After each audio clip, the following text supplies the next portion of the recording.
Hey there, it's your boy Foxy, back for more relationship stories. My wife is dead. The best Christmas present I could have gotten. Original post. At the beginning of 2022, I caught my wife having an affair with one of her exes. Our marriage wasn't perfect. I was not the perfect husband, I will admit, but I did my best. I put effort into the entire 5 years we were together. I put my all into the relationship. I could not say the same. I was forced to confront the reality of who she truly was shortly after I caught her. She illegally evicted me from our shared home, lied to the police to try and get me arrested, tried to get me fired from my job, and tried to turn all of my friends against me. Some of these succeeded, while others did not. She has made my life a living hell since the day I asked her for the divorce, and has planted her heels into the ground over our separation to try and drain all my finances and emotional strength from me. The only upside is, we had no kids for her to use as weapons, but I soon found out that her policy of strict birth control with me did not extend to her suitor, as he got her pregnant 5 months ago. I thought maybe this would help speed along the divorce, but it only rallied her in her efforts to destroy me. On Christmas Eve, my wife and her affair partner went to a party, where both of them got drunk. I find this fact terrible, as all her friends knew she was pregnant as well. Then her suitor drove them home, a mistake that would cost them both their lives. In the state I live in, our divorce is now considered to never have even started, and I will be able to claim her life insurance policy for myself and move back into my home. Her parents called me up distraught yesterday, acting as if the last year had never happened, and offered their full support to my funeral preparations for her. My confusion here was beyond belief, but the apple does not fall far from the tree when it comes to my wife. I told them if they want a funeral, it was coming out of their pockets. I will pay for her to be cremated and deliver her ashes to them in the cheapest urn offered if they desire. They called me horrible and tried to guilt me about her life insurance, but after only 4 minutes on the phone with them, I hung up and blocked every one of her family's numbers. I'm going to be taking a few extra days off work to move back into my house over the next week. I've already made arrangements to have her stuff hauled off, so my home will be an empty canvas to start my life anew. I don't know if there is a God or if this was just karma, but I truly believe now that I have come out on the other side of the storm. Now for the top comments before reading the update. Make sure to block all her scumbag friends as well. Have her things delivered to her parents' house. Then live well. I cut those people out of my life when they turned on me due to false accusations that I had video evidence to prove wrong. If her lies being exposed in 4 Kelvin are not enough to convince them, they are nothing more than anchors to be released into the sea. She probably didn't have real friends. Someone who behaves the way he's describing has a very transactional view of relationships and is unlikely to form lasting bonds. Her family was clearly in it for the money. He won't have to worry about any friends of hers popping up, and I suspect that most people at her funeral will be there just to confirm she's dead. Bro, be careful of her family. Security cameras and a lawyer. Change the locks. I'd sell the house and move away. Just as a safety measure. Don't let your guard down because her family may try something. Her family is many things I despised. But cowards are the main theme. I already changed the locks on the house, and the chances of them trying much is not high in my opinion. I am keeping my eye out though, and setting up cameras around the property tomorrow. I only wish to sleep in my home right now. I only want to wake up in the house I was kicked out of. Selling the house will be a choice I make once I do that. A lot has happened to you in a relatively short amount of time. Please keep an eye on your own health and well-being, dude. Looking inwards into the void is not something I want to do right now. Once I can sleep in my home again, I will peer into that darkness. Damn bro, lucky you. Enjoy the new chapter, bro. Thank you, friend. I would suggest you send her things to her parents' home instead of just hauling them off. It would be kind to leave grieving family with the things that belong to her. I suggest this not because they are good or deserving people, but because you want to start your new life out on the best foot possible by doing a good thing. You're getting rid of them anyway. You're right. I don't like them, but they do deserve her things if they want them. I'll unblock her mom and offer to make arrangements to deliver her stuff wherever she wants. If she wants it all or only certain things, I'll eat the cost and deliver it to her. I'm already paying to have it hauled and trashed, so no point in caring where it goes. And now for the update. I have decided to elaborate on a few common threads I see in this post here, as responding to all the comments would be too much. Firstly, some are judging me for the way I am reacting to the death of 3 people.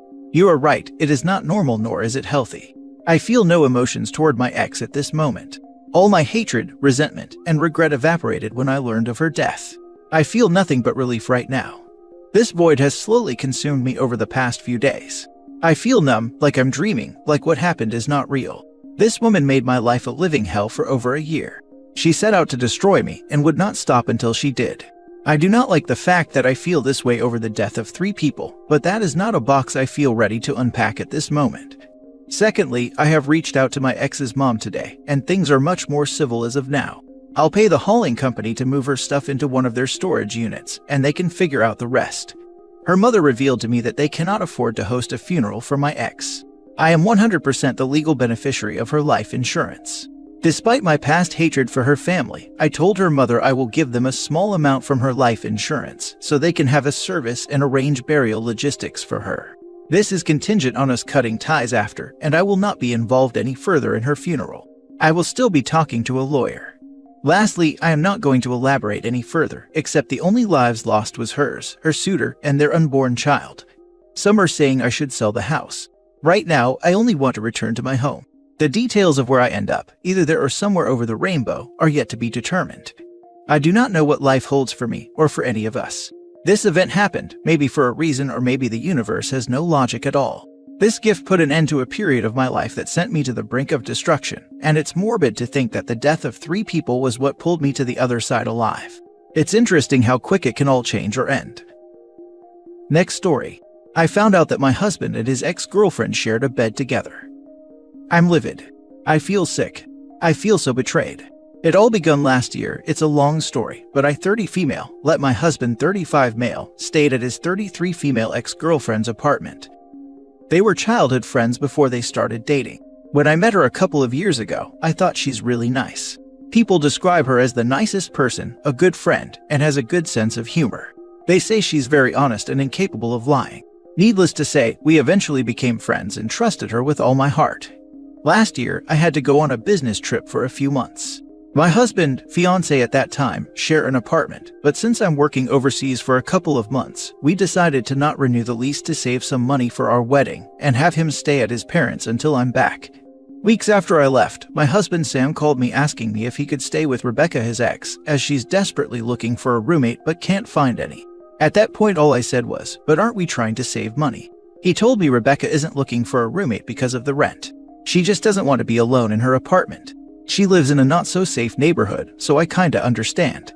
I honestly haven't thought that it's weird because they were ex-lovers, but somehow it made me a little uncomfortable. She lives in a 1-bedroom apartment. Like, where is he going to sleep?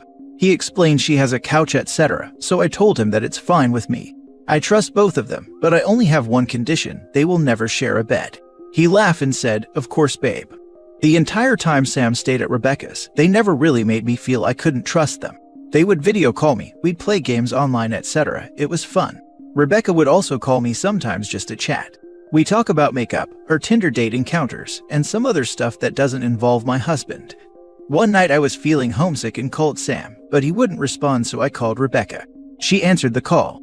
The minute she picked up, I could hear another person in the background that sounded like they just woke up. I can't tell if it's Sam, but it's a guy. Rebecca put me on hold for a bit. I honestly felt something is off that time, but decided to brush it off. I asked her where Sam is, and she said he's sleeping. I asked her where, and she said on the couch. I was like, okay. We ended up talking instead. I felt better and almost forgot about it. Fast forward to last week, Sam and I met up with his friends, including Rebecca, for a Christmas party. Everyone is having fun, getting drunk. Then suddenly Rebecca asked me how I'm able to sleep when my husband snores too loud. And before I can answer, Sam said, "Wow, at least I don't sleep weird." Then he showed everyone a photo of her on the bed in weird sleeping position. What bothers me is in the photo, you can tell someone laid next to her. Blanket was a mess and there's a shirt on the bedside table. A shirt I recognized. I was shocked and left the party without saying anything. I went to my parents and stayed there till Christmas. My husband and Rebecca were calling me non-stop asking where I am. I am lucky my parents didn't tell them I was with them. They also didn't ask me what happened. I didn't talk to anyone what happened until Christmas. I asked my husband and Rebecca to go to my parents. That's when I asked them to tell me the truth. At first they deny that they slept in one bed the entire time, but eventually they admit they did, but nothing happened. I was so mad. I've never been so mad my entire life. I feel so betrayed, and I threw the gifts I bought for them on their face and asked them to leave. Until now I'm not talking to them. My mom said I should talk to them and let them explain, but I don't think it'll change anything. I don't think I can trust those idiots again. I don't know what to do at this point. You know what's worse? I might be pregnant. I'm delayed, which never happened before. I have so much on my plate right now. Screw my life. Screw you cheaters. Explain. What's left to explain? They deliberately choose to lie to you and break the one condition you had. I wouldn't be surprised if others from your friend's circle knew. If it was all innocent, they both would have told you the truth, especially the time you called Rebecca looking for Sam. But instead, she obviously lied to you that he was sleeping on the couch because she knew they were in the wrong. They both betrayed you. They lived as a couple while lying to your face. So what's left to explain? I keep telling my mom that. I don't think there's anything they say that will change my mind. My family is very religious, so they don't believe in divorce. My mom wants me to fix the marriage I didn't ruin in the first place. All I did was trust people, and this is what happened. Never again.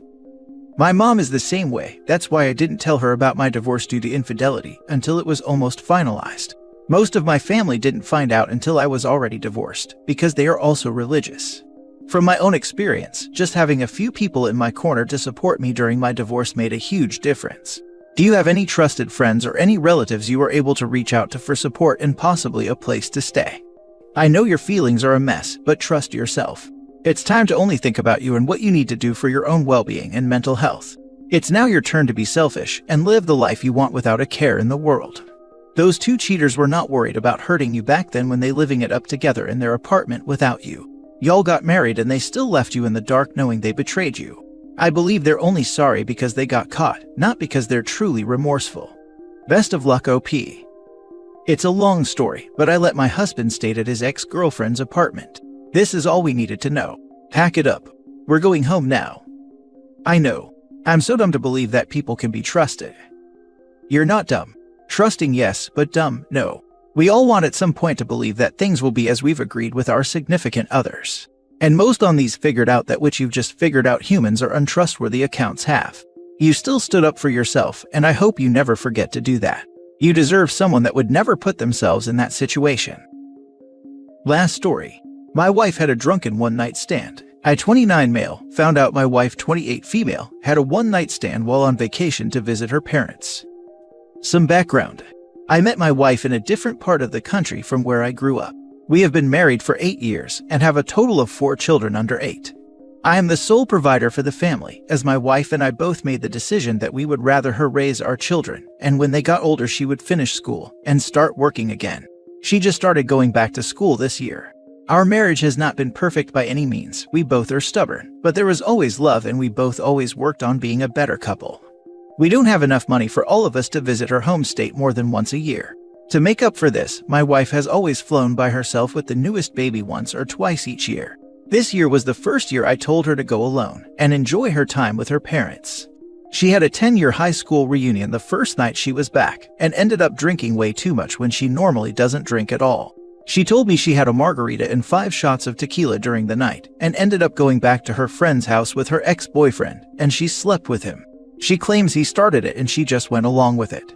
She was very distant from me the whole trip, and when she got home, finally broke down and told me the day before Christmas. I was crushed. She was supposed to be my person, my best friend, my everything, and I don't know what to do. If we divorce, she will go home back to her home state, and I will lose my children, and they will lose their entire lives and all the friends they have made. I don't know if I can forgive her for what she did, but she is very apologetic and remorseful and is acting like the perfect wife for now. What should I do? Edit. I have seen a lot of comments that she blamed being drunk for the cheating. I should have made it clearer. She has not used it as an excuse once. She took full responsibility for it. Also, I will not be making any decisions on what I will do until I have had some time to process all that happened and all your wonderful advice, as well as, and much more importantly, talk to some real professionals legally, spiritually, and emotionally. Thank you for all the comments, words of encouragement, and advice. I will update again once there is more to tell. Now for the top advice before the mini update. Use the right terminology. She didn't have a drunken one-night stand, she cheated on you. Now enforce whatever personal policy you have on cheating. Mine would be to leave. Exactly. Drunken one-night stand is terminology for single people who hook up with those they do not want to date. The only terminology that describes this is being a drunk cheating wife. Much easier said than done. It's emotionally healthier for kids to have parents that are split up than have parents in a bad relationship.